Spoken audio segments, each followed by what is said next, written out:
صلی علی نبینا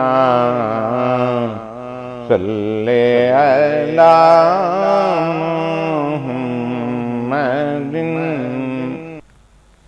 اعوذ باللہ من الشیطان الرجیم بسم اللہ الرحمن الرحیم اللہم صلی علی سیدنا مولانا محمد وعلی آل سیدنا مولانا محمد وبارک وسلم وصلو علیہ۔ حضرات السلام علیکم رحمۃ اللہ وبرکاتہ۔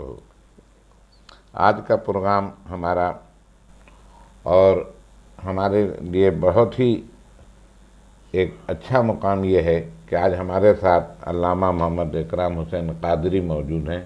ماشاءاللہ نوجوان ہیں اور ان کا میں معترف ہوں ان کا اس لیے کہ ان کا مطالعہ وسیع ہے۔ کسی بھی عالم کے لیے، کسی بھی امام کے لیے کا اگر مطالعہ نہیں ہے تو پھر سب کچھ بیکار ہے۔ اور ٹھیک ہے قرآن آپ نے پڑھا، ترجمہ بھی پڑھ لے، یہ حاصل نہیں ہے جب تک کہ وہی ہے کہ اس کی آپ تشریح میں نہیں چلے گئے، اس کی تفسیر میں نہیں گئے، اور اس کے لیے جو مطالعہ کرتے ہیں جس میں احادیث آتی ہے، قرآن مکمل ہے احادیث پہ، کیا خیال ہے حضرت؟ اور ماشاءاللہ میں جہاں بھی بیٹھتا ہوں میں ان کی تعریف اس لحاظ سے کرتا ہوں کہ ان کا مطالعہ ہے ماشاءاللہ۔ ان کے جب بھی ہم ان کے پاس جاتے ہیں نماز پڑھیں، جمعے کی خاص کر کے میں جاتا ہوں تو وہاں سے میں کچھ سیکھ کے آتا ہوں، کچھ میری معلومات میں اضافہ ہوتا ہے ماشاءاللہ۔ یہ سب ان کے مطالعے کی وجہ سے ہے۔ اللہ تعالیٰ ان کو صحت کے ساتھ سلامت رکھے اور ماشاءاللہ اللہ نے ان کو نئی زندگی دی۔ ہم اللہ کا شکر ادا کرتے ہیں کہ ہمارے لیے بڑے ہی یہ سرمایہ ہیں، اور مگر اللہ جانے اب یہ احتیاط کر رہے ہیں کہ نہیں کر رہے ہیں۔ تو یہ ان کی اصل میں ماشاءاللہ چاہنے والے بہت ہیں، بلاتے ہیں، جانا پڑتا ہے، پھر فریضہ بھی بنتا ہے ایک عالم کا کہ جب اس کو آواز دیا جائے تو جائے، مگر اس میں اپنے کو بہرحال بچا کے رکھیے کیونکہ آپ کو ہم نے بچا ہوا دیکھنا چاہتے ہیں۔ تو اس محفل کا ہم آغاز کرتے ہیں، انشاءاللہ آج ان سے ہم کچھ سیکھیں گے اور آپ بھی سیکھیں گے۔ جو آپ کو باتیں انشاءاللہ سنیں گے تو آپ بڑے محظوظ ہوں گے اور بڑے ہی شکر ادا کریں گے کہ ہمیں یہ سننے کو ملا۔ تو میں چاہوں گا پہلے آجات تلاوت کلام پاک ادا کر دیں۔ اعوذ باللہ من الشیطان الرجیم، بسم اللہ الرحمن الرحیم۔ شہر رمضان الذی انزل فیہ القرآن هدى للناس وبینات من الہدى والفرقان، سبحان فمن شہد منکم الشہر فلیصم، ومن کان مریضا او علی سفر فعدۃ من ایام اخر، یرید اللہ بکم اليسر ولا یرید بکم العسر ولتکملوا العدة ولتکبروا اللہ علی ما هداکم ولعلکم تشکرون۔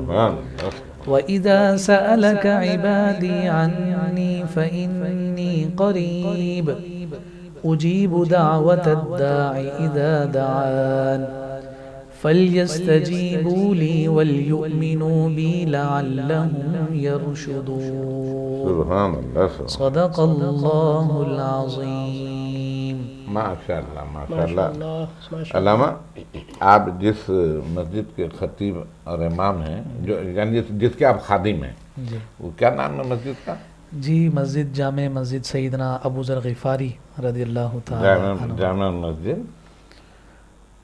ابو ذر غفاری، ابو ذر غفاری۔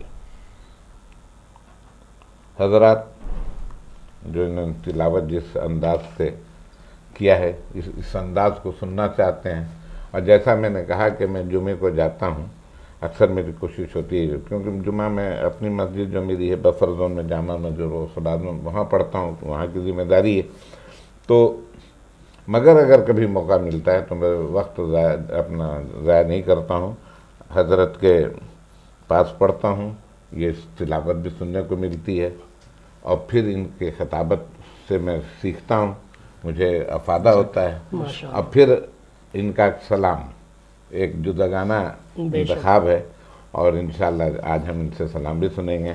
تو اب میں ہمارے ساتھ ہیں نوجوان محمد زبیر اسحاق، ماشاءاللہ بڑے ذہین ہیں، بہت ہی مؤدب ہیں، اور حاجی بھی ہیں، اور ماشاءاللہ زیارتیں بھی کر چکے ہیں بغداد کی۔ تو آج ان سے ہم پہلے ہم سنتے ہیں۔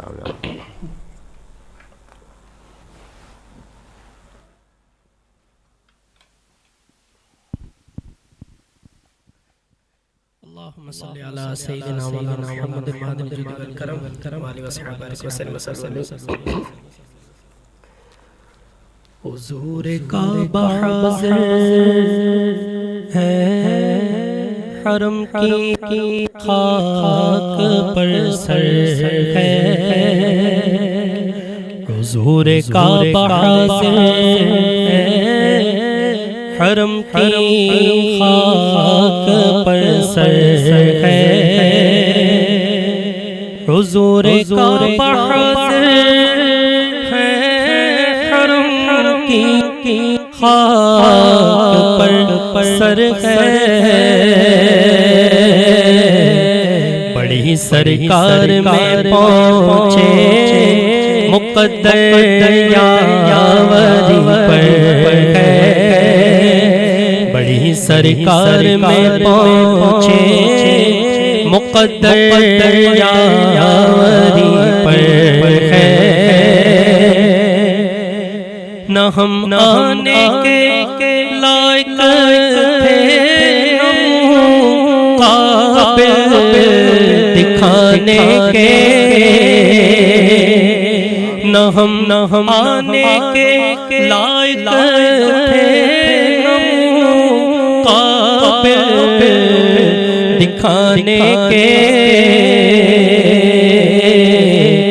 مگر ان کا کرم بندہ نوازو، بندہ پرور ہے، مگر ان کا کرم بندہ نوازو، بندہ پرور ہے، جو ہے بد سے رکے مجرم تو رحمت نے کہا بڑھ کر، جو ہے بد سے رکے مجرم تو رحمت نے کہا بڑھ کر،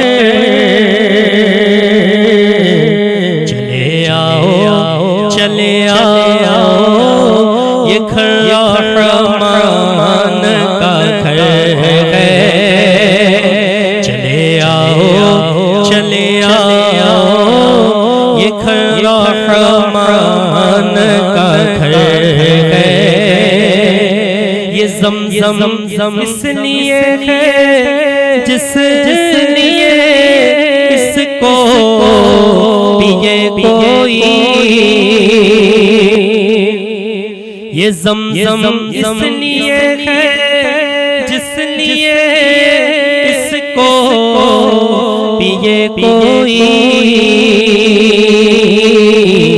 اسی زمزم میں جنت ہے، اسی زمزم میں کوثر ہے، اسی زمزم میں جنت ہے، اسی زمزم میں کوثر ہے، ہوا ہے پیر کا حج پیر نے جن سے شرف پایا،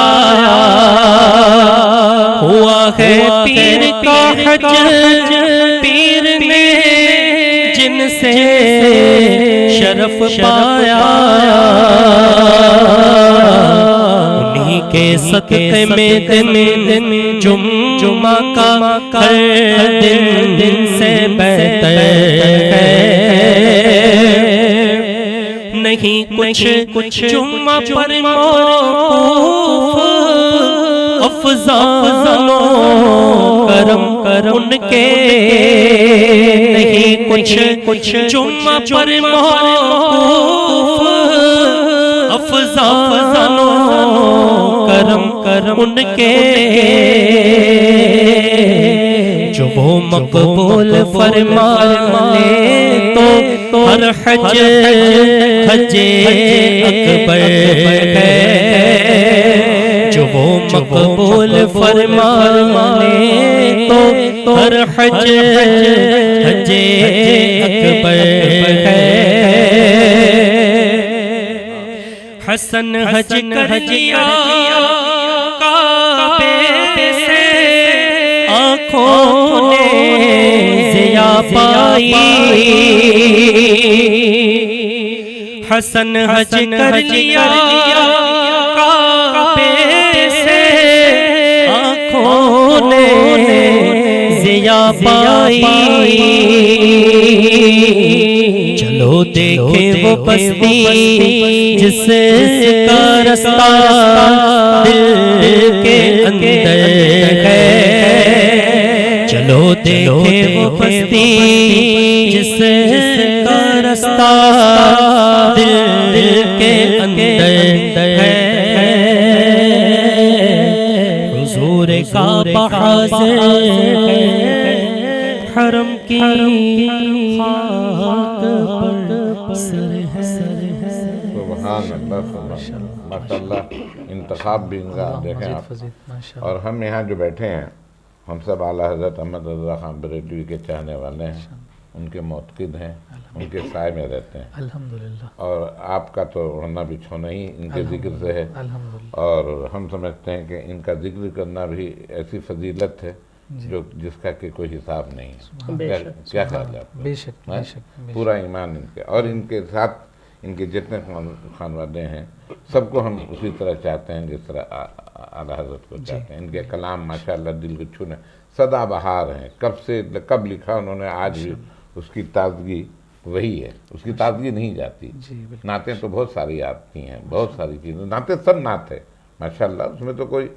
معمولی نعت تو ہوتی ہے جس کلام میں ذکر رسول ہو جائے وہ اعلیٰ ہو جاتا ہے اعلیٰ حضرت کا کلام بھی اعلیٰ تو میں بھی آج آپ ہی کی نسبت سے کیونکہ آپ انہی کے چاہنے والے ہیں انہی کے پیروکار ہیں ان کا ذکر آپ کے ہم ہر تقریباً خطاب میں بھی سنتے ہیں تو میں نے بھی 3-4 شعر رکھا ہے کہ میں سناؤں اپنا خود کو شامل کروں صلی اللہ نبینا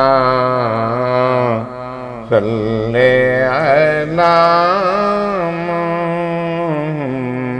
محمد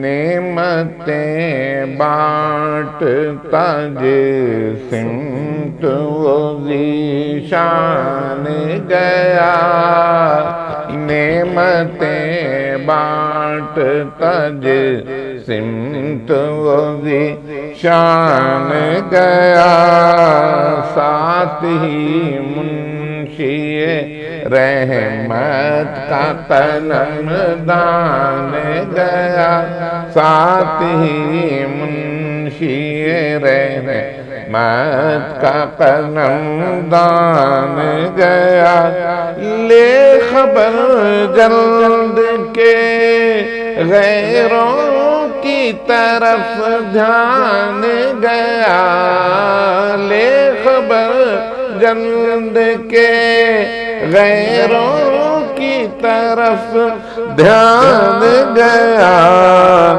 میرے مولا میرے آقا تیرے قربان گیا میرا مولا میرے آقا تیرے قربان گیا یہ ہمارے عرفان نوری ہیں جو ہمارے اس پروگرام کی نگرانی کرتے ہیں اور فرحان جنیدی ہیں ہمارے ساتھی تو ان کے پھوپھا تھے ستار صاحب وہ اس کلام کے دیوانے تھے اور مجھ سے وہ فرمائش کر کے اس کلام کو سنتے تھے اللہ تعالیٰ ان کو غریق رحمت کرے ان کے انتقال سے کچھ دن پہلے بھی میں نے ان کو سنایا تو اس کلام کے وہ دیوانے تھے ماشاءاللہ میرے مولا میرے آقا تیرے قربان گیا، دل ہے وہ دل جو تیری یاد سے معمور رہا،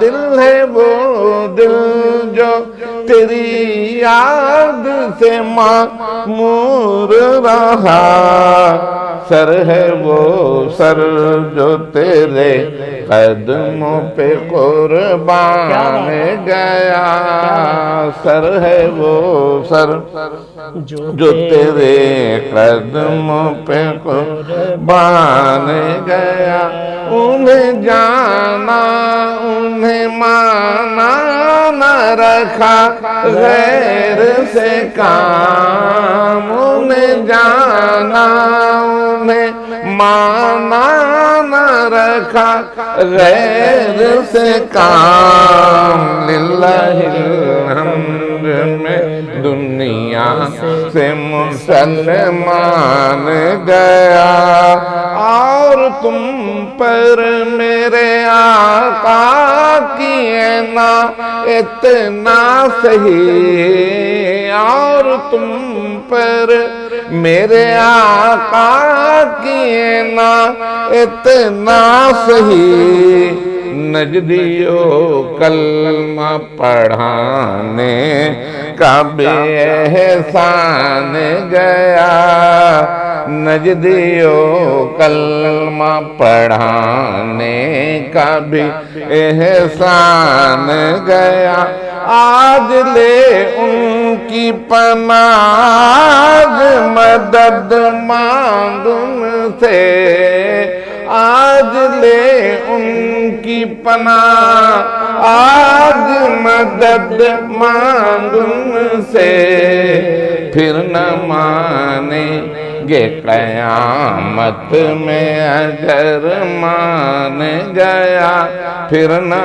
مانیں گے قیامت میں اگر مان گیا، جان دل ہوش و خرد سب تو مدینے پہنچے، جان دل ہوش و خرد سب تو مدینے پہنچے، تم نہیں چلتے رضا سارا تو سامان گیا، تم نہیں چلتے رضا سارا تو سامان گیا، نعمتیں بانٹتا، یہ کلام دل چھونے والا ہے۔ اب میں سوچ رہا تھا دو شعر اس کے پڑھ کے، مگر وہ پڑھتا چلا گیا تو پھر وہ مقطع پہ پہنچ گیا۔ اللہ تعالیٰ آپ کے ذوق میں اور آپ کی آواز میں مزید برکت عطا فرمائے۔ میں تو صرف نقل کرتا ہوں، اللہ پڑھوا دیتا ہے۔ آمین آمین۔ تو یہ ماشاء اللہ۔ تو میں چاہوں گا زبیر آپ بھی ایک نعت ادا کریں، پھر ناموں سے ہم اس کی تازگی ہر وقت رہتی ہے اس کلام میں، کیا خیال آپ کا؟ بے شک اور جب پڑھا جاتا ہے تو پوری محفل ساتھ پڑھتی ہے۔ سر گلشن کون دیکھے، دشت طیبہ چھوڑ کر سوئے جنت کون جائے، تمہارا چھوڑ کر بلقائے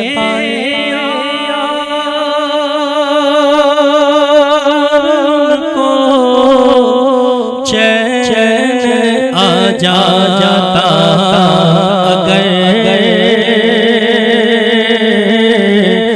بلقائے کو چین آ جاتا اگر بار یوں جبریل سدرا چھوڑ بار بار یوں جبریل سدرا چھوڑ کر سرگزشتے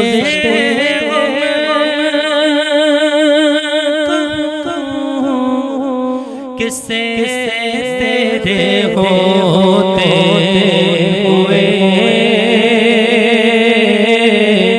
سرگزشتے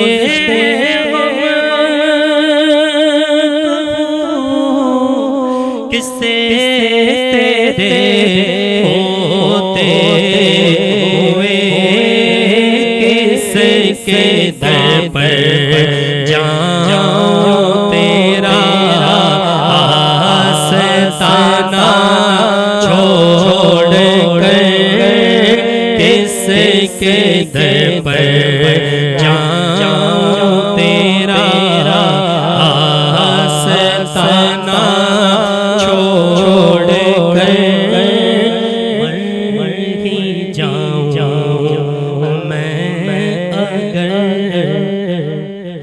اس در سے جاؤں تو قدم کیا بچے بیمار غم قرب مسیحا چھوڑ کر ایسے جلوے پر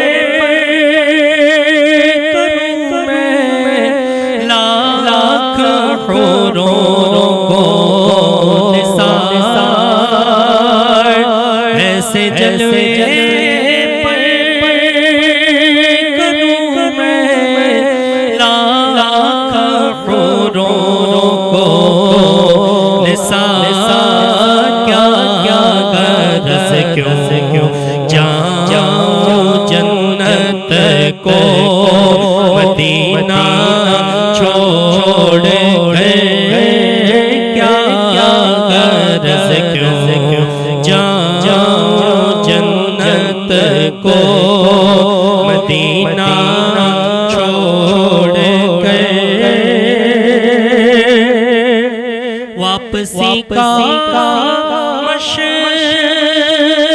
مشورہ ہے تیرا سے ادب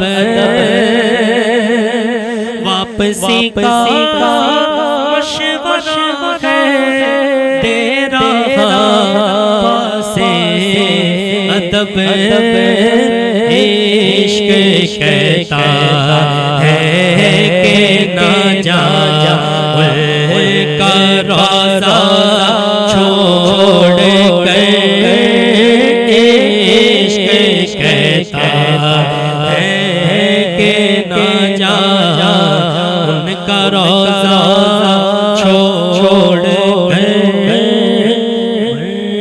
کے جیتے ہیں جو ان کے در پہ جاتے ہیں حسن مر کے جیتے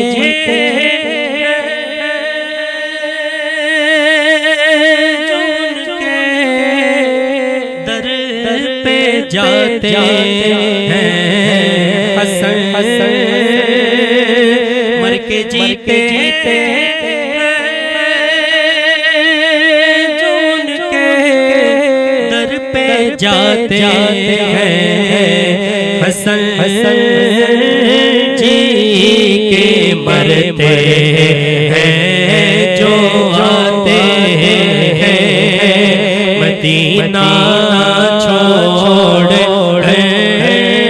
جی کے مرتے ہیں جو آتے ہیں مدینہ چھوڑ گلشن کون دیکھے دشت طیبہ چھوڑ سبحان اللہ سبحان اللہ وہ در کا کیا در ہے سبحان اللہ حضرت سبحان اللہ وہ در کیسا در ہے ماشاءاللہ شفا نہیں سے ملتی ہے کیا بیمار ہے اچھا میرا جب 2017 میں آپریشن ہوا میرے اپینڈکس کا تو بگڑ گیا اور بگڑنے کے بعد 3 ماہ میں ڈریسنگ روم میں رہا یہ. اب کرسی پہ بیٹھ کے نماز شروع کیا پڑھنا. اب وہ کرسی میں اونگ بھی آ جاتی تھی، سب ہوتا تھا، مزہ نہیں آتا تھا. اب ہم نے کہا کہ بھئی اب کیا کرنا ہے. ہم نے کہا نہیں، اب چلنا ہے عمرے پہ. انہوں نے ڈاکٹر نے کہا میں اجازت نہیں لوں گا. ہم نے کہا بھائی صاحب آپ اجازت دیں یا نہ دیں، میں نے تو جانا ہے. اب آپ بتائیں کہ اور ترکیب کیا ہوگی. تو یہ ہوا کہ پھر وہ رطوبت اس کی نکلتی تھی، یہ بھی تھا مسئلہ. یہ تو یہ ہوا کہ احرام باندھنا ہے. تو وہ جیسا کہ میں نے اپنے علامہ محمد نظام الدین صاحب جو ہمارے مسجد جامع مسجد خطیب امام بھی ہیں، شیخ الحدیث بھی ہیں، ان سے میں نے پوچھا. انہوں نے کوئی مسئلہ نہیں، آپ چیٹ باندھ لیں، اس کو لپیٹنا، اور پھر اس وقت پھر اپنا سب کام کریں، بعد میں کھول لیجیے گا. اچھا نا گیا علامہ. وہ داخل ہوا، جب میں پہنچا تو تراویح ہو چکی تھی. پہنچا تو فجر میں گیا نماز پڑھنے، تہجد فجر. بس کھڑا ہو گیا، کرسی چھوڑ دی. وہ کرسی چھٹی تو آج تک چھٹی. پہلا تو کمال یہ ہو گیا مدینہ پہنچنے کا فیض. اب جناب احرام باندھا ہے. وہ نجم بھائی نے، وہ ان کا تھا نا ایک لڑکا پنڈی کا، ناصر تھا، کیا نام تھا، گاڑی جو چلاتا تھا، جی غالباً ناصر ہی تھا. وہ نجم سے کہا کہ بھائی مجھے ایسا انتظام کرو کہ میں اسی گاڑی سے جاؤں، اسی گاڑی سے آؤں، وہ صحبت میں نہ برداشت کروں ڈھونڈنے اور اس کی. تو نجم نے ماشاءاللہ جی ایم سی ایک کر دیا. اچھا ماشاءاللہ وہ بہت اچھا نعت خواں بھی تھے، پورے راستے نعت پڑھتے ہوئے گزر گئے جناب. اب گزرنے کے بعد جب ہم پہنچے تو راستے میں سحری خیر میری ہوتی معمولی سی 2 کھجور کی، خیر وہ سب لیا. جب حرم میں پہنچے تو اذان ہو رہی تھی فجر کی، اور پھر ہم حرم میں داخل ہو گئے عمرہ کرنے کے لیے. تو ہم فرض سے فارغ ہوئے، اور اس کے بعد اب ہم نے تو آپ شروع کر دیا. اب 8 بجے جا کر ہم صفا مروہ سے کر کے فارغ ہوئے. تو ہوا کہ بال مڈایا جائے. تو خیر مکہ ٹاور کے نیچے ہی ایک ہے، وہاں بال مڈایا. تو یہ ہوا کہ واش روم چلا جائے. تو میں نے کہا بھائی مجھے تو خواہش نہیں. وائف نے کہا نہیں چلیں، ایک مطلب وضو کر لیں گے تو پھر سفر اپنا وہ ہوگا.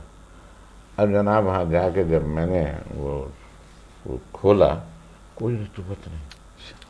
وہ رطوبت بھی ختم ہو گئی. کراچی میں ہر وقت بدلتے تھے، ہر وقت وہ کرتے تھے. یہ در، دونوں در ایسے در ہیں جس دنیا میں اس سے خوبصورت تو در کوئی ہے ہی نہیں. اور دارالشفا ہے، وہاں سے شفا ملتا ہے.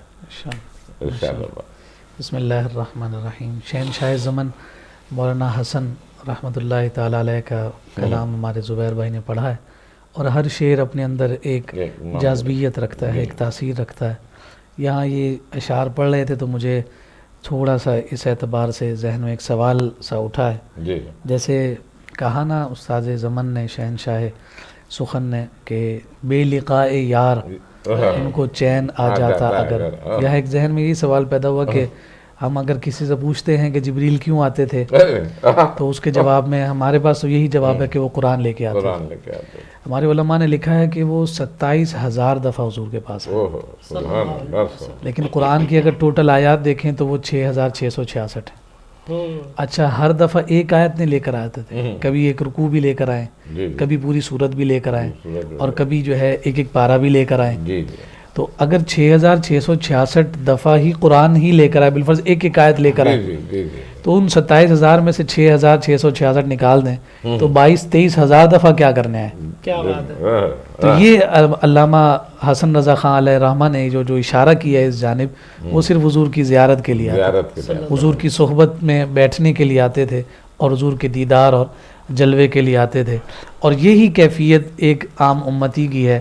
جس نے مدینہ نہیں دیکھا ہوتا اس کا تو گزارا ہو جاتا ہے، کیونکہ دیکھا نہیں، ایک تخیل ہے. لیکن جس نے دیکھ لیا ہے پھر اس کا گزارا نہیں ہوتا. ہاں بس پھر وہ بار بار اسی جانب، اسی در کی جانب اپنے آپ کو متوجہ کرتا ہے. ایک نے بڑا اچھا شعر کہا ہے، جبریل امی تکتے ہیں اس طرح جیسے کبھی آقا کا مدینہ نہیں دیکھا. جی سبحان اللہ. اس لیے وہ کسی شاعر نے کہا تھا نا کہ یہ تو طیبہ کی محبت کا اثر ہے، ورنہ یہ تو کون روتا ہے لپٹ کر در و دیوار کے ساتھ.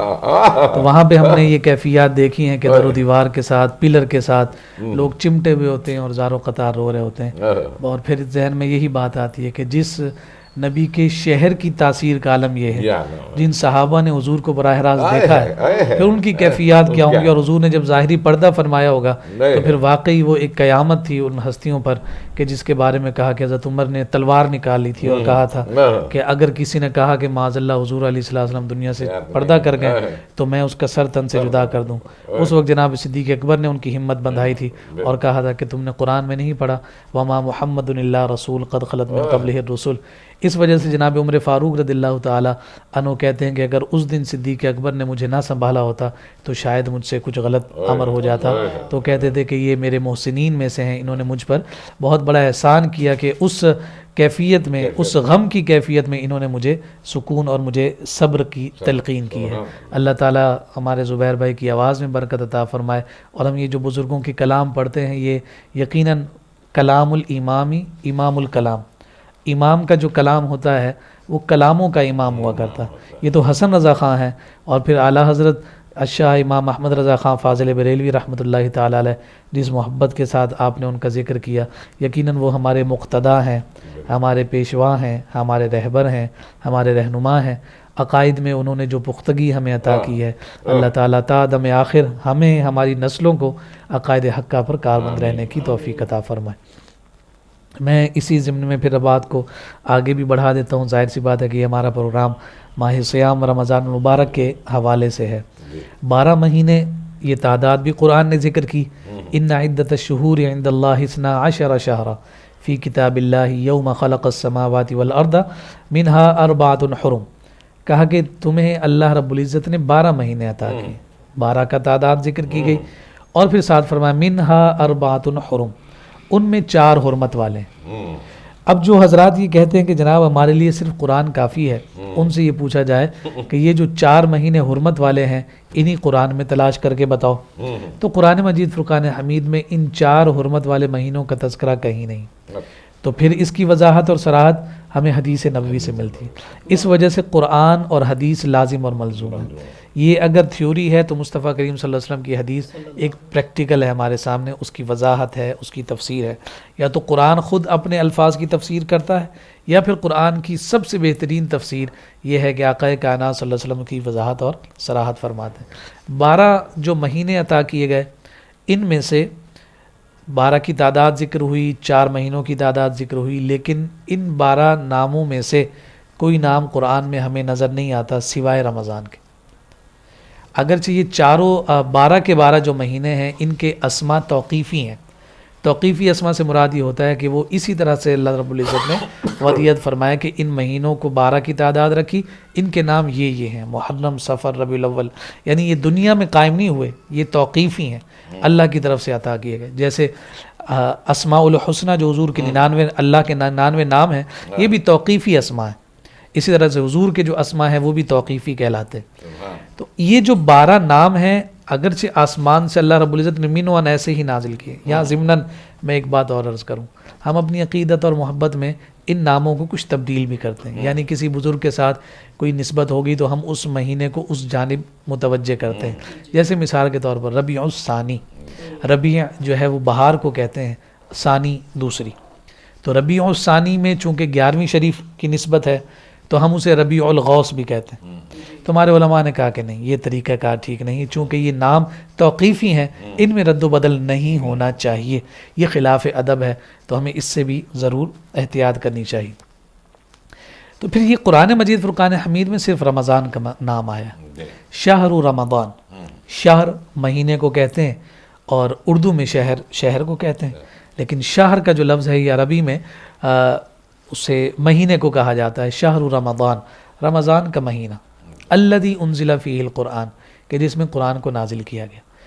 قرآن کے نازل ہونے کی وجہ سے رمضان کو اتنی شان عطا کی گئی کہ اور مہینوں کی بجائے اس کا نام ذکر کیا گیا. لیکن یہاں یہ بات بھی عرض کروں، 4 جو حرمت والے مہینے ہیں ان میں رمضان نہیں ہے. وہ ہیں رجب، شوال، ذیقعد، ذیلحج. وہ 4 مہینے الگ ہیں. یہ رمضان ان 4 حرمت والے مہینوں میں نہیں ہے، ان کی شان الگ ہے. اور اس رمضان کی شان اپنی الگ ہے. کیا بات. اچھا یہ شان کیوں حاصل ہوئی؟ الذی انزل فیہ القرآن، کے اس میں قرآن کو نازل کیا گیا. سوال یہ پیدا ہوتا ہے، آپ نے تو کہا تھا کہ جناب 23 سال میں قرآن نازل ہوا ہے، تو قرآن تو کہہ رہا ہے کہ یہ رمضان میں نازل ہوا، تو دونوں میں تطبیق کیسے کی جائے؟ تو تطبیق یہ ہے کہ نزول کا آغاز اور اس کی ابتدا ماہ رمضان المبارک میں ہوئی.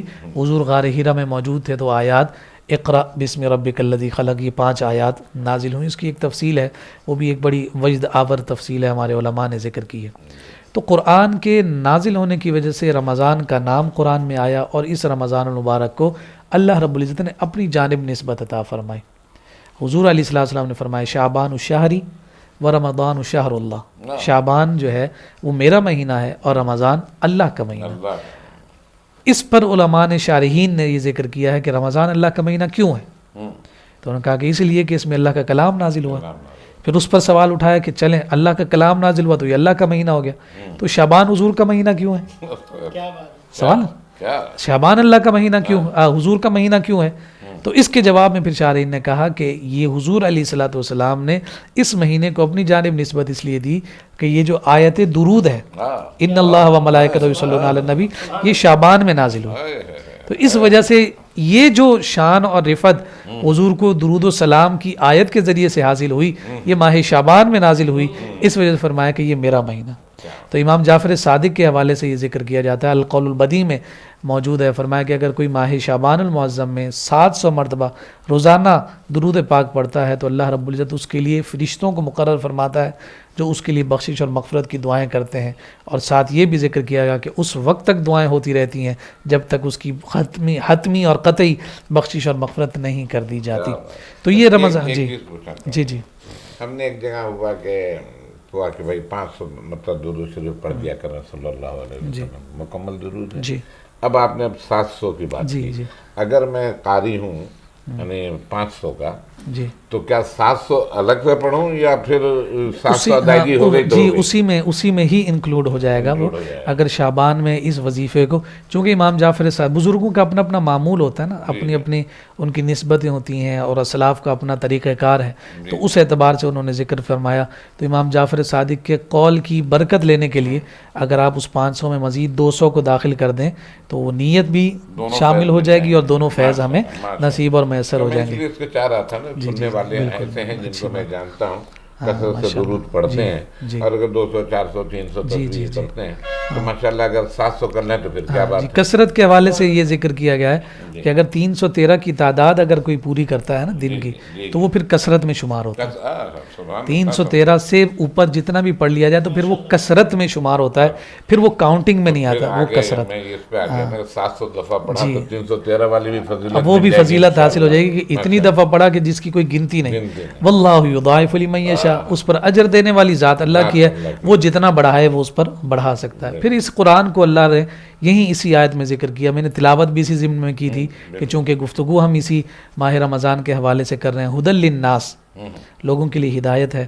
وبینات من الہدی والفرقان، ہدایت کے لیے اس میں کھلی نشانیاں ہیں اور یہ حق اور باطل کے درمیان فرق کرنے والی ہے. فرقان یا تو کتاب ہے یا پھر وہ کھلی نشانیاں ہیں.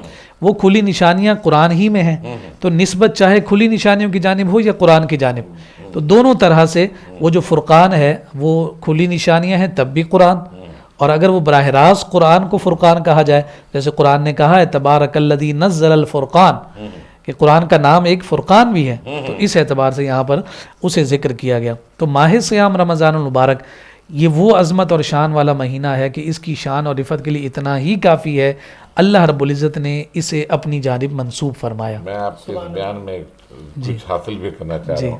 ایک محفل تھی، وہاں ہمارے QTV میں مولانا بشیر فاروقی صاحب آتے ہیں، تو انہوں نے ہمیں ایک تسبیح بتائی، یا اللہ یا رحمان و رحیم کی ایک تسبیح، اب 500 دفعہ درود شریف صلی اللہ علیہ وسلم کی.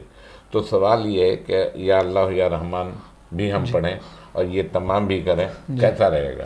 جی بالکل بالکل. وظائف اور اوراد تو جتنے کیے جائیں وہ کم ہیں، لیکن ایک بات کا ضرور خیال اور پاس رہے کہ یہ کسی عامل کی اجازت سے ہونے چاہیے. عامر کی اجازت سے ہاں جیسے انہوں مولانا نے کہا، بشیر فاروق انہوں نے قادری اجازت صاحب دی۔ ماشاءاللہ وہ عملیات میں بھی وظائف میں بھی خود بھی وہ متقی پرہیزگار شخصیت اور ہستی ہیں، جی۔ ان کی اجازت سے پڑھا جائے کوئی بھی وظیفہ۔ انہوں نے ایک عام یہ جی، تقریر ہاں، ہو رہی بالکل، تھی، انہوں نے اجازت دی کہ آپ یہ پڑھا کریں اس لیے۔ اچھا میں نے پڑھا جیسے، جی تو میں نے کہا، میں نے دو دعا مانگی کہ یا اللہ تعالیٰ میں نہیں جانتا اس کی فضیلت کیا ہے، میں نے پڑھا ہے، جو کچھ دینا ہے دے دیں۔ بالکل بالکل، یہی ہوگا یہ نا اس کی رحمت پر چھوڑ دینا ہی جی۔ ایک صاحب ایمان کا خاصہ ہوتا ہے۔ اگر اسے اپنے عمل پر کوئی گھمنڈ اور کوئی ناز ہوتا ہے تو پھر وہ اللہ کی رحمت پر نہیں چھوڑتا۔ یہاں وہ روایت بھی میں عرض کر دوں، جی جی۔ ایک شخص کا انتقال ہو گیا، اس کا حساب کتاب ہوا، فرشتوں نے عرض کیا باری تعالیٰ اس کے نامہ اعمال میں نیکیاں زیادہ ہیں، گناہ کم ہیں، بتا اس کے بارے میں کیا حکم ہے؟ فرمایا کہ اسے میری رحمت اور میرے فضل سے جنت میں داخل کر دو۔ بندے نے کہا کہ اتنی محنت کر کے آیا ہوں، اب بھی تیرے فضل سے جنت میں داخل ہوں گا، میرے نامہ اعمال کدھر جائیں گے؟ تو فرمایا کہ رب ذوالجلال فرشتوں کو حکم دے گا اسے جنت کا چکر لگواؤ، اور جہاں جہاں یہ پانی مانگتا رہے پانی دیتے رہنا، نیکیاں اس سے لیتے رہنا۔ پورا چکر لگا کے جب واپس پہنچا پوچھا ہاں بھائی اب نامہ اعمال تولو، تو نیکیاں ختم تھی۔ اچھا اب بتا تجھے جنت میں کون داخل کرے گا؟ تو وہ قدموں میں گر کر کہے گا باری تعالیٰ تیرا ہی فضل پہلے تھا، اب بھی تیرا فضل ہے۔ اس لیے رب ذوالجلال سے ہمیشہ اس کا فضل مانگا جائے، اس کا عدل نہ مانگا جائے۔ اگر رب عدل پر آ گیا تو ہم میں سے کوئی نہیں بچے گا۔ ہم آج آپ سے جی آپ کو کرید رہے ہیں اور کرید رکھ کر وہ باتیں پوچھنا چاہ رہے ہیں۔ جیسے میرے سامنے ایک حدیث ہے کہ حضور صلی اللہ علیہ وسلم سے صحابہ نے کہا کہ حضور ہم تو آپ کی محبت میں یہاں پڑے ہیں، آپ کے پاس ہیں، نہ ہمارے پاس زیادہ راہ ہے، نہ ہمارے پاس کچھ ہے کہ ہم حج کر سکیں یا حج کی کا ثواب حاصل کر سکیں۔ تو حضور صلی اللہ علیہ وسلم نے فرمایا کہ جو شخص اس کے ماں باپ حیات ہیں کسی ایک کو بھی اگر دیکھ لے تو حج مقبول کر سکتا، ٹھیک ہے نا۔ پھر اب وہ میں کرید رہا ہوں جو صحابہ نے کریدا کہ اگر حضور اگر ہم 10 دفعہ دیکھیں تو کیا ہوگا؟ صلی اللہ علیہ وسلم نے کہا کہ اللہ کے خزانے میں کوئی کمی نہیں، جتنی دفعہ دیکھو گے اتنی دفعہ یہ ثواب ہوگا۔ تو میں آج آپ کو کرید کر بہت ساری چیزیں وہ حاصل کرنا چاہ رہا ہوں جسے پڑھ کے ہمارے لیے بخشش کا بھی سامان ہو جائے اور اللہ سے اس کے رسول سے نزدیک ہو جائے۔ جی بالکل، یہاں یہ بات جیسے رمضان ہی کی بات چل رہی ہے، پھر واللہ یضاعف لمن یشاء، اللہ زیادہ سے زیادہ دینے پر قدرت رکھتا ہے، اس کی قدرت میں، اس کی شان میں، اس کے خزانوں میں کوئی کمی نہیں۔ جتنی بھی امتیں سابقہ گزری ہیں نا ان کو برابر برابر حصہ ملتا تھا۔ اگر انہوں نے ایک نیک عمل کیا ہے تو اس ایک نیک عمل کے بدلے میں اسے ایک نیک عمل کا بدلہ دے دیا جاتا تھا ثواب، اور یہ معاملہ چلتا رہا۔ لیکن ظاہر سی بات ہے کہ جو حبیب ہوتا ہے اس کے ساتھ معاملات بھی مختلف ہوا کرتے ہیں۔ تو جہاں امت محمدیہ کو دیگر امتوں سے امتیازی وصف حاصل ہیں، وہاں یہ بات بھی ہے کہ یہاں برابری نہیں ہے کہ بھائی تم نے ایک عمل کیا تو تمہیں اس کے بدلے ایک ملے گا۔ تمہارے لیے کیا حکم ہے؟ من جاء بالحسنۃ فلہ عشر امثالها، تم کرو گے ایک ہم لکھیں گے 10، ومن جاء بالسیئۃ فلا یجزى الا مثلها، اب تم گناہ ایک کرو تو پھر ہونا تو یہی چاہیے کہ گناہ بھی 10 لکھے جائیں، فرمایا فلا یجزا الا مثلها، ہم نہیں جزا دیتے سوائے اس کے کہ جو تم نے کیا اسی کی مثل ایک، وہم لا یظلمون، اور وہ ظلم نہیں کرتا، اللہ رب العزت ظلم کرنے والا نہیں ہے۔ تو یہاں اس کی شان عدل کے ساتھ ساتھ اس کا شان فضل کرتے ہیں، وہ انتظار کرتا ہے معافی کا، پھر لکھا جاتا ہے۔ جی بالکل، یہ ہمارے ہاں بالکل یہ بیان کیا گیا کہ جب نیکی کا کوئی ارادہ کرتا ہے، کیا نہیں، نیکی کے ارادے پر لکھنا شروع ہو جاتا ہے، لیکن گناہ کا ارادہ رکو ابھی مت لکھو، چلنا شروع ہو گیا رکو ابھی مت لکھو، گناہ کے مقام پر پہنچ گیا ابھی بھی رکو شاید پلٹ جائے، لیکن جب وہ کرتا ہے تب جا کر لکھا جاتا ہے۔ لیکن فرمایا کہ اگر کوئی شخص با جماعت نماز کے لیے اپنے قدم اٹھا کر گھر سے مسجد کی جانب جاتا ہے تو پھر اس کا اجر جو ہے مسجد میں داخل ہونے پر اسے نہیں ملتا، گھر سے وضو کر کے نکلا ہے اللہ رب العزت ہر قدم پر اس کو نیکی اور اس کو اجر عطا فرماتا ہے۔ تو یہ امت محمدیہ کا وصف ہے کہ عمل کم کرتا ہے لیکن اجر اور ثواب زیادہ ہے۔ اس لیے رمضان المبارک کے مہینے کے بارے میں فرمایا کہ یہاں اگر کوئی اس مہینے میں نفل ادا کرتا ہے اللہ رب العزت فرض کا ثواب عطا کرتا ہے، اور اگر کوئی فرض عطا کرتا ہے تو کئی فرضوں پر مشتمل پھر اسے اجر اور ثواب عطا کرتا ہے، اور یہ ثواب آگے بڑھتا چلا جاتا ہے۔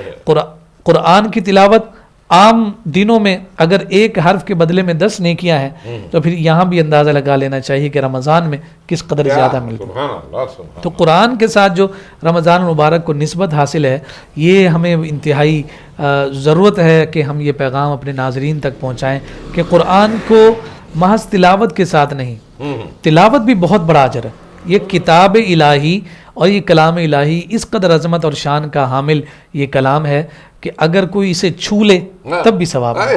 محبت سے اس کتاب کو دیکھ لے اللہ تب بھی ثواب عطا کرتا ہے. لیکن مقصود شریعت اور مقصود دین یہ نہیں ہے.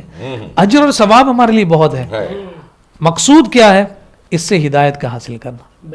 ہم اس کی ہدایت کیسے حاصل کر سکتے ہیں، اس پر ہمیں ضرور غور اور فکر کرنا چاہیے. ظاہر سی بات ہے رمضان میں ہمارے معمولات تبدیل ہوتے ہیں، ہمارے پاس کچھ وقت اسپیئر میں ملتا ہے کہ ہم قرآن کو سیکھ سکیں، سمجھ سکیں، تو ہمیں کوشش کرنی چاہیے جہاں تلاوت کے ساتھ قرآن کا حق ادا کریں وہیں قرآن سے پیغام ہدایت لے کر اپنی زندگیوں میں تبدیلی لانے کی بھی کوشش اور صحیح کریں. جی الحمدللہ. ہاں ابھی چونکہ وہ فہم دین کورس ہمارا چلا 3 مہینے، ایوری سنڈے کی کلاس تھی، وہ ماشاءاللہ ایک بڑا بارونق سلسلہ رہا. اور ماہ رمضان میں تو بطور خاص ہمارے ہاں اہتمام ہے کہ تراویح سے پہلے تفسیر بیان کی جاتی ہے. عام مقامات پر تراویح کے بعد درس کا سلسلہ ہوتا ہے، لیکن ہم تراویح سے پہلے تفسیر بیان کرتے ہیں. اور وہ بھی صاحبان ذوق کا اصرار تھا کہ آپ پہلے تفسیر بیان کر دیتے ہیں تو بعد میں ہماری توجہ قائم رہتی ہے کہ جب تلاوت ہوتی ہے تو ہمیں پتہ چلتا ہے کہ جناب آپ نے ابھی یہ بات بیان کی تو اب وہ تلاوت ہو رہی ہے. تو یہ شوق اور جذبہ ہمارے بزرگوں. جی ایک تو ہمیں پتہ ہے کہ ہم کیا پڑھا جا رہا ہے، دوسرا وہ جو لوگ دیر سے آ جاتے ہیں وہ فرض اور وتر سے اپنے سنتیں پڑھ کے جی بالکل یہ انہی دونوں وجوہات کی بنیاد پر ایک سلسلہ قائم اور ایک کے درمیان جی اور یہ اچھی ایک رونق رہتی ہے اور بہت اچھا ایک سلسلہ قائم ہے انشاءاللہ. ماشاءاللہ یہ بہت اچھی بات ہے اور لوگوں کو اس حوالے سے موٹیویٹ کرنا چاہیے، ابھارنا چاہیے. آپ کا یہ پلیٹ فارم جہاں فروغ نعت میں ایک بہت بڑا کردار ادا کر رہا ہے، وہیں فروغ عمل اور فروغ دین کے حوالے سے بھی ایک اچھا پلیٹ فارم ہے. میں آپ کی خدمت میں یہ گزارش ضرور کروں گا کہ وقتاً فوقتاً نعت خواں حضرات کے ساتھ ساتھ ہم جیسے طفل مکتب کو بھی دعوت دیتے رہا کریں تاکہ آپ کو بلایا سیکھنے کے لیے تو اس سے یہ فوائد اور اس سے یہ ثمرات ملیں گے کہ دونوں چیزیں دیکھیں. محبت رسول کا جو حقیقی دلیل ہے وہ حقیقی دلیل عمل کے ساتھ، تو دونوں چیزیں جب جڑیں گی تو اس کا خوبصورت نکھار ہے. عمل ہمیں عامل بتائے. بالکل عامل علم کے ساتھ جب عمل ہے تو وہ عمل صالح ہے، اور وہ عمل صالح جب قائم ہوتا ہے تو دنیا بھی سنورتی ہے اور آخرت میں سنورتی ہے. ماشاءاللہ. رمضان کی فضیلت ابھی تو ہم نے آپ کو پریدا ہے، رمضان کی فضیلت ہمیں بتائیں. ہاں تو اسی کو بات کو ہم آگے بڑھا لیتے ہیں چونکہ رمضان اجر اور ثواب کے حوالے سے بڑھ جاتا ہے. پھر اسی رمضان المبارک کے حوالے سے حضور کی حدیث مبارکہ ہے کہ جب حضور خطبہ استقبالیہ فرمایا کرتے تھے، استقبال رمضان کا خطبہ بڑا معروف ہے، کتب میں موجود ہے. روایت کرنے والے حضرت سلمان فارسی رضی اللہ تعالیٰ عنہ ہیں. یعنی پہلے عشرے کی جو فضیلت ہے اسی خطبے سے بیان کی جاتی ہے، دوسرے تیسرے عشرے کی فضیلت اسی سے بیان ہوتی ہے، شب قدر کی فضیلت بھی اسی خطبے سے لی گئی ہے. تمام جو تفصیل ہے اسی خطبہ میں موجود ہے. ایک مقام پر حضور علیہ السلام نے صحابہ سے سوال کیا ہے اور اسے روایت کرنے والے حضرت انس بن مالک رضی اللہ تعالیٰ عنہ کہتے ہیں کہ مجلس سجی تھی اور حضور علیہ السلام نے دریافت کیا ماذا یستقبلکم وماذا تستقبلون، لوگوں ذرا بتاؤ تو صحیح تم کس کا استقبال کرنے جا رہے ہو اور کون تمہیں ویلکم کر رہا ہے. اچھا. تو حضرت عمر بن خطاب رضی اللہ تعالیٰ عنہ یہ تھوڑے سے چونکہ مزاج میں ایسے تھے کہ حضور علیہ السلام سے سوال کر لیا کرتے، ورنہ اوروں کو ہمت نہیں ہوتی تھی، لیکن ان کا مزاج ایسا تھا کہ آقا کائنات صلی اللہ علیہ وسلم کی خدمت میں عرض کر لیا کرتے تھے. تو اسی ہمت کو مزید تقویت دیتے انہوں نے عرض کیا یا رسول اللہ یہ جو آپ نے ارشاد فرمایا کیا کوئی خاص وحی اترنے والی؟ تو نبی رحمت صلی اللہ علیہ وسلم نے فرمایا کہ نہیں. پھر عرض کی یا رسول اللہ کوئی جہاد کا حکم آنے والا ہے؟ آقا کائنات صلی اللہ علیہ وسلم نے فرمایا کہ نہیں. فرمایا کہ یا رسول اللہ پھر خود ہی ارشاد فرمائیے کہ ایسا کیوں کہا کہ ایک کون تمہارا استقبال کرنے والا ہے اور کون کو تم کس کا استقبال کر رہے ہو؟ تو حضور علیہ السلام نے فرمایا کہ تمہارے درمیان ایک ایسا مہینہ آنے والا ہے کہ جس کی جو پہلی شب آتی ہے اللہ تعالیٰ تمام اہل قبلہ کی بخشش اور مغفرت فرما دیتا ہے. یعنی یہ آغاز ہے، یہ اس ماہ مبارک کا آغاز ہے کہ وہ بخشش اور مغفرت لکھ دی جاتی ہے. اس سے مراد کیا ہے؟ بھائی تمہارے لیے بخشش اور مغفرت کے دروازے کھول دیے، اب تم پر ہے تم خوش بختی کا مظاہرہ کرو، تم خوش نصیبی کا مظاہرہ کرو اور اپنے آپ کو بخشش اور مغفرت کے اس دروازے سے داخل کر کے اللہ کی رحمت کے امیدوار بن جاؤ۔ لیکن اگر تمہارے مقدر اور نصیب میں نہیں، لیکن اللہ رب العزت نے تمہارے لیے یہ وعدہ فرما لیا، اس سے مراد یہ۔ تو اب اس پر بھی اگر کوئی بد نصیبی کی بنیاد پر محروم رہ جائے تو یہ یقیناً اس کی کج فہمی ہے۔ خود آقا کائنات صلی اللہ علیہ وسلم ممبر پر پاؤں رکھتے تھے اور فرماتے تھے آمین آمین آمین۔ صحابہ نے کہا رسول اللہ یہ عمل پہلے تو کبھی نہیں کیا۔ کہا کہ جبریل آئے تھے، وہ دعائیں مانگتے تھے، میں ان کی دعا پر آمین کہتا تھا۔ میں یا رسول اللہ وہ کون سی دعائیں تھیں؟ 3 دعائیں تھیں، ان میں سے ایک دعا یہ ہے، فرمایا کہ خاک آلود ہو اس شخص کی ناک کہ جس نے رمضان پایا اور اپنی بخشش اور مغفرت کا انتظام نہ کر سکا۔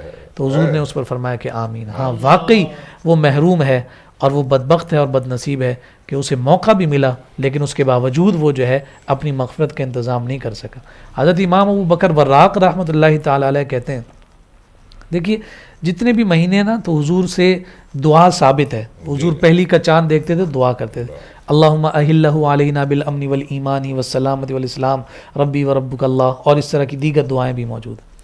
لیکن جیسے جی پھر میں روک رہا ہوں تو قریب رہا ہوں کہ چاند دیکھ کے دعا مانگنے کا کتنا ثواب ہے؟ اس پر بہت ساری روایات موجود ہیں، اور پھر ساتھ ساتھ یہ بات بھی ذکر کی گئی کہ اس چاند کو دیکھ کر جو حضور علیہ السلام یہ دعا مانگا کرتے تھے، ایک اجر و ثواب تو خود اسی دعا میں موجود ہے کہ اس نئے آنے والے چاند کو ہمارے لیے امن والا بنا دے، ہمارے لیے سلامتی والا بنا دے۔ تو یہاں شارحین نے فرمایا کہ چونکہ حضور کے مبارک کلمات ہیں یہ، ان کلمات کو جو بندہ اپنی زبان سے ادا کرتا ہے اللہ تعالیٰ اس مہینے میں اس کی حفاظت کا انتظام اور اہتمام فرما دیتا ہے۔ تو یہ دعائیں حضور ہر جو ہے مہینے کے شروع میں چاند دیکھتے ہی فرماتے ہیں۔ لیکن رجب کا مہینہ آتا نا تو رجب میں دعا تبدیل ہو جاتی ہے۔ تو حضور علیہ السلام رجب کے مہینے میں دعا فرماتے ہیں، اللہم بارک لنا فی رجب و شعبان، اے باری تعالیٰ ہمارے رجب میں اور ہمارے شعبان میں برکت عطا فرما۔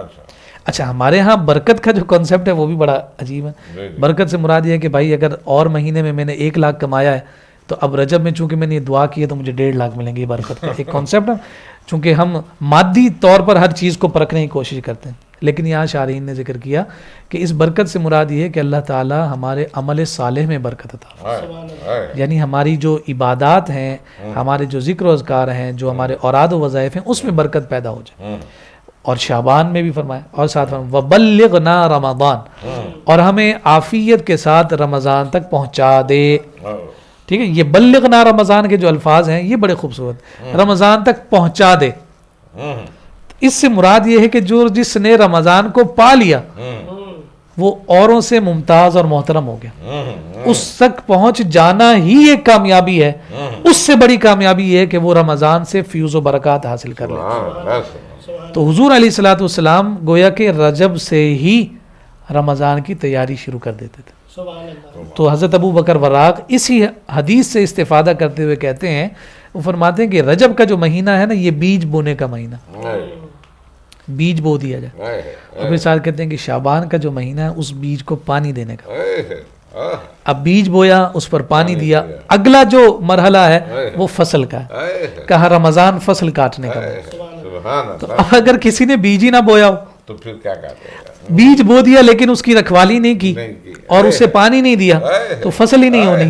تو تیاری پھر ہمیں شروع سے کرنی ہے۔ تو پھر رمضان جس کو مل گیا حضور کی مبارک کلمات کی برکت سے بلغنا رمضان کہہ کر، اگر وہ رمضان کو پہنچ گیا اور رمضان میں اس کا انتقال ہو جائے تب بھی اس کے لیے سعادت، اور سلامتی کے ساتھ ساری برکتیں سمیٹ کر وہ عید الفطر تک پہنچ گیا تب بھی سعادت مند ہے۔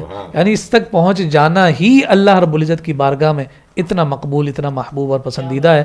بس دعا یہی کرنی چاہیے کہ زندگی میں یہ جو لمحات ہمیں ایک دفعہ پھر نصیب اور میسر ہو گئے، اللہ اس کی قدر عطا فرمائے۔ دیکھیے ہاں جی، بے قدری جو ہے نا، بے قدری یہ زوال نعمت کا ذریعہ اور سبب ہوتا ہے۔ جب کبھی بھی نعمت کا زوال دیکھا جائے تو سب سے پہلی بات ذہن میں یہی آنی چاہیے کہ اللہ کی کسی نعمت پر ہم نے ناقدری کی ہے، ناشکری کی ہے، اس کی وجہ سے یہ زوال نعمت آئی۔ میں بڑے ذمہ داری کے ساتھ اور بڑے جو ہے نا اپنے الفاظ کو روک کر یہ بات عرض کر رہا ہوں کہ یہ جو پینڈیمک کی وجہ سے، جو کرونا وائرس کی وجہ سے ہماری مساجد گزشتہ سال اس طرح سے ظاہری جو رونق ہے نا لوگوں وہ کی، نہیں باطنی رونق تو مسجد کی تو وہ اسی طرح قائم ہے نا جی. ہے، مگر جو آیا اس نے تو پا لیا نا، لیکن جو نہیں آ سکا ہمارے لیے دروازے بند ہوئے. بند ہو گیا. یہ زوال نعمت ہے. اللہ تعالیٰ اس آزمائش سے ہمیں حفاظت عطا فرمائے. یہ ناقدری کی وجہ سے، ناقدری کی وجہ سے دنیا کے، کائنات کے، روئے زمین کے اچھے ترین مقامات جو حضور نے فرمایا نا اس میں مسجد ہے.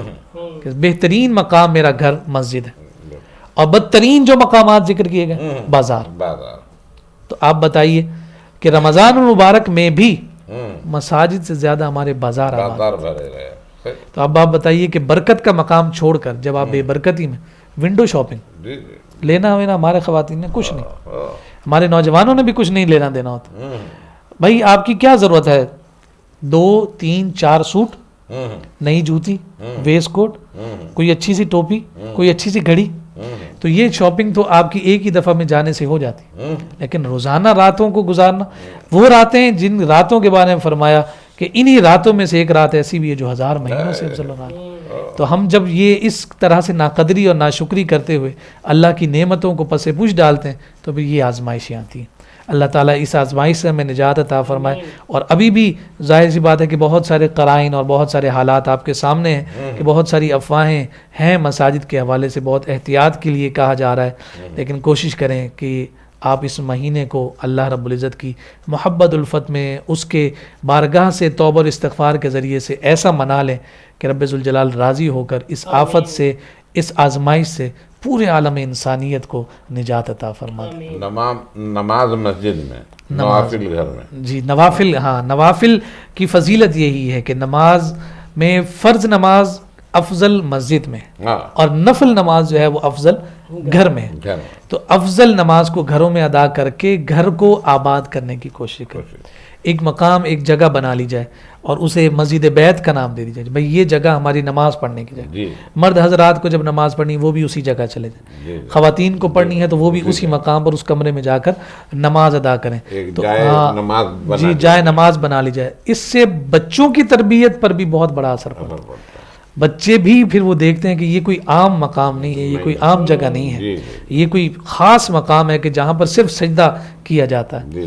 تو پھر وہ ان کے بھی دلوں میں شوق اور جذبہ پیدا ہوگا. کہا گیا نا کہ اگر آپ گھر میں نوافل ادا کر رہے ہیں تو آپ کے بچے بھی راغب جی جی بالکل بالکل. اور ہم نے دیکھا ہے کہ ہمارے پوتے ہوتے پوتیاں ہیں اٹھایا جانماز انہوں نے اور بٹھایا برابر میں ہاتھ باندھ کے کھڑے ہو گئے. بالکل یہ راغب ایسی عادت بچوں کی جب اچھی ہوتی ہے تو یہی عادت کل عبادت بنتی ہے.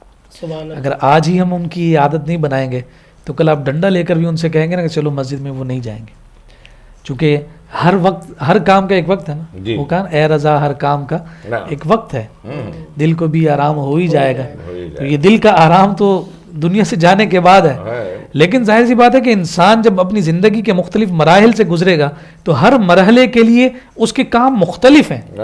بچے کی تربیت جس عمر میں کرنی تھی اس وقت ہم کہتے رہے نہیں یہ بھی بچہ ہے، نہیں اس کو کرنے دو، کوئی مسئلہ نہیں.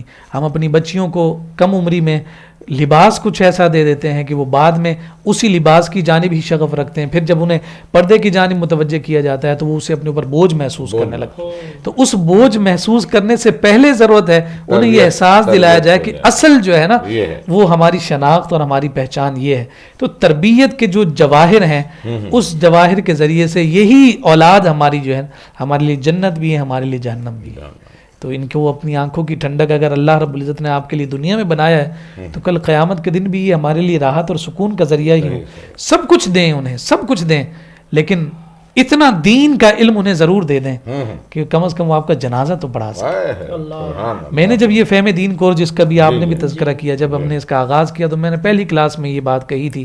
میں نے کہا تھا کہ خوش نصیب ہے وہ باپ کہ جب وہ میت بن کر سامنے ہو تو بیٹا ایمان، خوش نصیب ہے وہ باپ. ابھی میں نے کہا کہ خوش نصیب ہے وہ باپ بھی، خوش نصیب ہے وہ بیٹا کہ جب اس کے نکاح کا وقت ہے تو باپ خود نکاح پڑھا. یہ ان دونوں مرحلوں سے کوئی تو نہیں بچا، اور ہر ایک نے اس سے گزرنا ہے. شادی بھی سب کی ہونی ہے، مرنا بھی ہر ایک نے.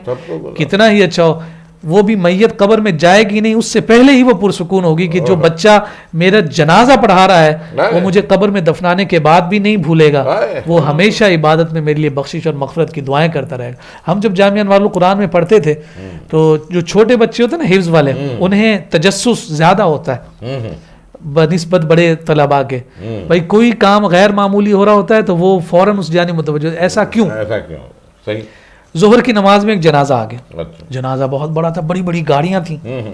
جنازہ آیا جناب, اندر جنازہ چلا گیا. ایک شخص جو ہے وہ باہر بڑی برانڈڈ گاڑی ہے جناب, اس کے ساتھ وہ ٹیک لگا کر کھڑا ہے, مہنگا موبائل, سوٹڈ بوٹڈ 3 پیس میں وہ کھڑا ہے. فون آتا ہے سنتا ہے, رکھتا ہے, فون آتا ہے سنتا ہے. جو شخص آ رہا ہے اس سے آ کے گلے ملتا ہے, اس کے ساتھ اظہار افسوس کرتا ہے. وہ اندر مسجد چلا جاتا ہے, وہ نوجوان وہیں کھڑا ہے. یہ بچے دیکھ رہے ہیں تو وہ پہنچ گئے کہ انکل یہ سارے آپ سے مل رہے ہیں, اندر جنازہ اور آپ یہاں کیوں کھڑے ہوئے ہیں, یہ سارے آپ سے کیوں مل رہے ہیں؟ انہوں نے کہا کہ وہ جس کا جنازہ ہے وہ میری ماں ہے. پوچھا کہ آپ جائیں نا, آپ اپنی ماں کا جنازہ نہیں پڑھیں گے؟ تو اس نے کہا کہ مجھے جنازہ نہیں آتا. مجھے بتائیے کہ یہ بڑی گاڑی کیا وہ اپنے ساتھ لے کے آئے؟ یہ جو 3 پیس سوٹ پہن کر مہنگا موبائل کان سے لگا کر وہ دنیا والوں سے رابطے میں ہے, یہ کیا اسے خود حاصل ہوا تھا؟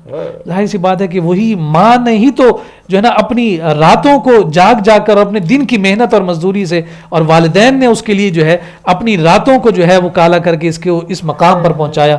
مجھے بتائیے کہ وہ ماں کیا لے کر گئی دنیا سے, وہ اپنی دنیا سے کیا لے کر گئی کہ اس کا بیٹا اس قابل بھی نہیں کہ وہ اس کی قبر پر بیٹھ کر سورہ یاسین ہی پڑھ سکے, اس قابل تک نہیں کہ اس کا جنازہ پڑھانا تو دور کی بات پڑھ سکے.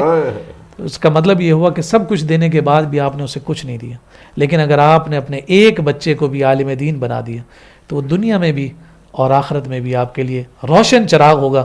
حافظ بچے کے لیے تو حضور نے فرمایا نا کہ اس کے والدین کے سروں پر ایسا تاج رکھا جائے گا کہ اگر سورج کو کمرے میں بند کر دیا جائے اور کمرے میں جتنی روشنی ہوگی وہ تاج اس سے بھی زیادہ روشن اور منور ہوگا. یہ تو ماں باپ کو اجر ملے گا, تو اس بچے کو کتنا بڑا اجر مل رہا ہے. پھر وہ صرف حافظ نہیں, اگر وہ عالم بعمل بن جاتا ہے, یہ 10 کو لے کر جائے گا. اور عالم بعمل کے لیے کہا کہ وہ اپنے 70 جو ہے خاندان کے افراد کو بخشش اور مغفرت شفاعت کے ذریعے سے جنت میں داخل کرے گا جن پر جہنم واجب ہو چکی ہوگی, یعنی ان کا فیصلہ ہو چکا ہے کہ وہ جہنم میں جائیں گے. یہ تو 70 تو وہ لے کر جائے گا, اس کے علاوہ جو چھوٹے موٹے جو ہے وہ قصوروار ہوں گے انہیں تو وہ ویسے ہی انگلی سے پکڑ کر اپنے ساتھ لے کر جائے گا. اپنی اولاد کی تربیت پر غور اور فکر کریں, اور یہ رمضان کا مہینہ ہمیں اسی بات کا پیغام دیتا ہے. اور یہ جہاں تک آپ نے یہ بات کی, تربیت تو ماں کی ہی ہوتی ہے, باپ کی, اگر نہ ہو تو بیکار ہے. بالکل ایسا. اور وہ میں کبھی کبھی کہہ دیا کرتا ہوں نعت پڑھتے پڑھتے کہ جنت اماں کے پیر میں ایسے نہیں جب تک اماں نماز نہیں پڑھوائیں گی. اماں جب تک تربیت صحیح نہیں کریں گی تو جنت نہیں ملے گی. اولاد کی اچھی تربیت والدین پر فرض ہے. آپ تربیت سے کنارہ کشی اختیار نہیں کر سکتے, یہ فرض ہے. اس کے بارے میں کل سوال ہونا ہے کہ آپ نے کیسی تربیت کی. یہ کہہ کر ہم چھوڑ نہیں سکتے کہ بچہ ہماری بات نہیں مانتا, ایسا نہیں ہو سکتا. بچے کے کو بات منوانے کے لیے آپ کو اس کی کسی عمر کے فیز میں اسی اعتبار سے اس کی تربیت کرنی تھی کہ وہ آج آپ کی بات مانتا. کوئی کمی رہی ہے جس کی وجہ سے آج وہ آپ کا نافرمان ہے یا کسی بری ڈگر پر ڈلا ہے. ماں باپ کے اعمال اور ماں باپ کے افعال کا اثر پڑتا ہے. مدینہ کے ایک بزرگ کا تذکرہ کیا جاتا ہے کہ ان کی نوجوانی میں جب شادی ہوئی تو ان کی اہلیہ جب حاملہ ہوئی تو انہوں نے آپس میں بیٹھ کر یہ وعدہ کیا کہ اب ہم جو بھی کام کریں گے اس کے نتائج بچے پر آئیں گے. ہم آج کے بعد وعدہ کرتے ہیں کوئی برا عمل ہماری زوات سے سرزد نہیں ہوگا. دونوں نے وعدہ کیا. بچے کی پیدائش ہوئی, بچہ چلنے پھرنے لگا, کچھ عمر بڑھی تو اس نے کہیں جا کر چوری کی.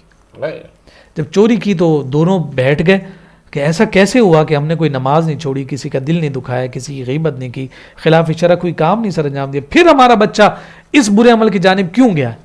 بڑی سوچ بچار کے بعد اس کی اہلیہ کہنے لگی کہ جب یہ میرے پیٹ میں تھا, یہ جو ہمارے پڑوسیوں کے گھر میں بیری کا درخت ہے, یہ بیر وہاں سے اتر کر ہمارے صحن میں آیا تھا, میں نے بغیر اجازت کھا لیا تھا, ہو نہ ہو کہ یہ اسی کا اثر.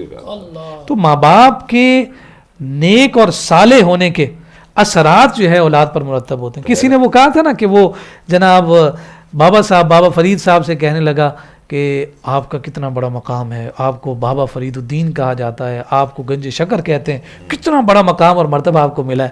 یہ ساری باتیں آپ کی والدہ جو ہے نا پردے کی پیچھے سے سن رہی تھی. وہیں سے آواز لگائی, اس میں اس کے کمال سے زیادہ میرا کمال ہے. کہا کہ کیوں ایسا کیوں؟ تو انہوں نے کہا کہ میں نے کبھی بے وضو اسے دودھ نہیں پلایا.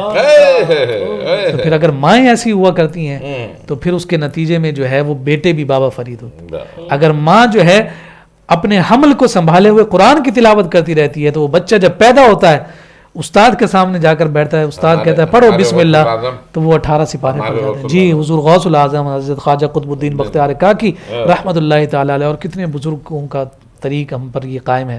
اس لیے ماں باپ کے پاس جو تربیت کا ایک جوہر اللہ رب العزت نے فرمایا جو فرض کی صورت میں ان پر قائم ہے, اپنی اولاد کو اس کے ساتھ جوڑنے کی کوشش اور صحیح کریں. میں کہتا ہوں کہ میں نمازی کیوں بنا یا میں ادھر راغب کیوں ہوا. ایک تو نسبت تھی مسجد کا ساتھ ہونا, دوسری میری والدہ مجھے جھنجھوڑ کے اٹھا دیا کرتی تھی, اور والدہ کی وجہ سے ماں کی مطلب یہ ذمہ داری ہے نا, جی ماں باپ بالکل. تو وہ ذمہ داری میری والدہ, میرے والد صاحب میرے ہوتے نہیں تھے, باہر ہوتے تھے, تو والدہ مجھے جھنجھوڑ کے تو مجھ سے بڑے میں اپنے کو بڑا ہی کوشش کرتا ہوں کہ نماز با جماعت ہونی چاہیے. الحمدللہ اللہ تعالیٰ سب کو استقامت عطا فرمائے, سب کی اولادوں کو ان کے والدین کے لیے دنیا میں بھی. یہ بات بھی بتا دیں کہ ترک جماعت اور نماز مسجد سے ترک جماعت جو ہے اس پر تو حضور نے بہت سخت وعید ارشاد فرمائی. بہت سارے لوگوں کا یہ معمول ہو جاتا ہے کہ یار نماز ہی پڑھنی ہے نا, چلو گھر میں ہی پڑھ لیں گے. جماعت کو ترک کر 27 درجے فضیلت ہے جماعت کی, اور بعض جماعت کا فائدہ یہ ہے کہ وہ تو قبول ہو ہی جاتی ہے چونکہ وہ ایز اے ڈرائیور امام ہوتا ہے, تو یہ باقی ساری سواریاں اسی پر ہوتی ہیں. ٹھیک ہے, وہ بھی منزل پر پہنچے گا, آپ کو بھی منزل پر پہنچائے گا, آپ پر پھر کوئی ذمہ داری نہیں رہتی. آپ انفرادی طور پر پڑھیں گے تو کیا خبر کہ اس میں کوئی غلطی ہو جائے نہ قبول ہو, لیکن امام کے پیچھے جو نماز ہے باقیوں کی طرح آپ کی بھی قبول ہو جائے گی. ایک وجہ تو فضیلت کی ہے, دوسری اجتماعیت ہے. دیگر ادیان کے ماننے والوں سے صاحبان ایمان کا امتیاز اسی سبب سے ہے کہ اجتماعیت کو پسند کیا گیا. باجماعت نماز کی اجتماعیت, پھر جمعے کی اجتماعیت, پھر عیدین کی اجتماعیت, پھر جو ہے حج کی اجتماعیت. اجتماعیت کو خاص رتبہ حاصل ہے. اسی کا سبب ہے کہ کہا کہ جہاں 40 لوگ بیٹھ کر اللہ سے دعا مانگے, اگر رب ایک کی آمین قبول کرتا ہے تو اس آمین کی برکت سے باقیوں کی بھی قبول کر لے. تو اکیلے بیٹھ کر خلوت میں عبادت بھی بہت بڑا مقام اور مرتبہ, لیکن اجتماعیت کو اختیار کیا. اور پھر نبی رحمت صلی اللہ علیہ وسلم کا یہ فرمان ہے, حضور علیہ الصلوۃ والسلام نے فرمایا کہ میرا دل کرتا ہے کہ عشاء کی نماز کے لیے میں کسی اور کو امام بناؤں اور پھر مسجد نبوی سے نکل کر مدینہ کی گلیوں میں چلا جاؤں, اور جس گھر میں مرد بیٹھا ہو اور وہ مسجد میں جماعت کے لیے نہیں آیا ہو میں اس کے گھر کو جا کر جلا دوں. تو اب آپ بتائیے کہ اگر اس طرح کی حضور علیہ الصلوۃ والسلام ناپسندیدگی فرماتے ہیں, ایسی وعید سناتے ہیں, ہمارا دعویٰ بھی ہو کہ ہم جناب محبت رسول میں جناب اتنے بڑے مرتبے پر فائز ہیں, لیکن جس چیز کو حضور ناپسند کرتے ہیں اسی کو اختیار کرتے ہیں, تو یہ ممکن ہی نہیں ہے, وہ ممکن ہی نہیں ہے. محبوب المحبوبی محبوب کہا جاتا ہے کہ جو محبوب کی پسندیدہ شے ہوتی ہے نا وہ بھی محبوب ہو جائے گا. تو جعلت قرۃ عینی فی الصلاۃ, نماز کو میری آنکھوں کی ٹھنڈک بنایا گیا ہے. تو حضور کی آنکھوں کی ٹھنڈک نماز ہے, ہمیں اسے اختیار کرنے کی کوشش اور صحیح کرنی چاہیے. یا رسول اللہ سلام علیک, یا حبیب اللہ سلام علیک, یا رسول اللہ سلام علیک, یا حبیب اللہ سلام علیک. آپ شمس و ضحیٰ, آپ بدر و جا, آپ نور الہدیٰ, آپ صدر العلا, آپ خاتم الرسل, آپ خیر الرسل, آپ ہی ابتدا, آپ ہی انتہا. یا رسول اللہ سلام علیک, یا حبیب اللہ سلام علیہ آئے گا طیبہ سے ایک پیام آئے گا دیکھنا غلاموں کا نام آئے گا سارے سامان ہو جائیں گے خود بخود میرے سرکار کی ہو گئی جب نگاہ یا رسول اللہ سلام علیک یا حبیب اللہ سلام علیک ہم گناہوں کی گٹھڑی اٹھائے ہوئے تیرے دربار میں سر جھکائے ہوئے آئے ہیں مانگنے صدقہ حسنین کا ہو شفاعت کی خیرات سب کو عطا یا رسول اللہ سلام علیک یا حبیب اللہ سلام علیک السلام السلام السلام السلام السلام انبیاء کے امام السلام ماشاءاللہ سبحان اللہ سبحان اللہ. ہم نے سلام پڑھا مگر علامہ صاحب اس سلام کے بارے میں نے کچھ آپ سے سنا تھا کہ کہیں فیس بک میں یا کہیں آپ نے لکھا تھا تو میں چاہوں گا ذرا اس کی بھی وضاحت ہو جائے. جی بالکل بالکل. ہاں میں نے اپنے سوشل میڈیا پر فیس بک پہ تحریر لکھی تھی کہ ہمارے والد صاحب نے خواب میں زیارت کی تھی قائد ملت اسلامیہ مولانا شاہ احمد نورانی صدیقی رحمۃ اللہ تعالی علیہ. ایک پرانی ان سے ان کی انسیت ایک محبت کا رشتہ تھا. تو پھر وہ رات میں ظاہر سی بات ایک بزرگ کی زیارت ہونا تو پھر صبح خود بخود انہیں اشتیاق ہوا اور نورانی صاحب علیہ رحمہ کے مزار شریف پر تشریف لے گئے. پھر واپس آیا تو وہ یوٹیوب کو سرچ کرتے ہوئے انہیں یہ سلام ملا جو نورانی صاحب کے ساتھ کھڑے ہوئے ان کے دیرینہ ساتھیوں میں قاری زوار بہادر صاحب پڑھ رہے تھے. تو یہ اشعار انہوں نے وہاں پڑھے ساتھ نورانی میاں جھوم رہے تھے بڑی خوبصورت عقیدت سے. تو بس وہ ایسے انہیں پسند آیا کہ انہوں نے پھر ہمیں یاد کروائے.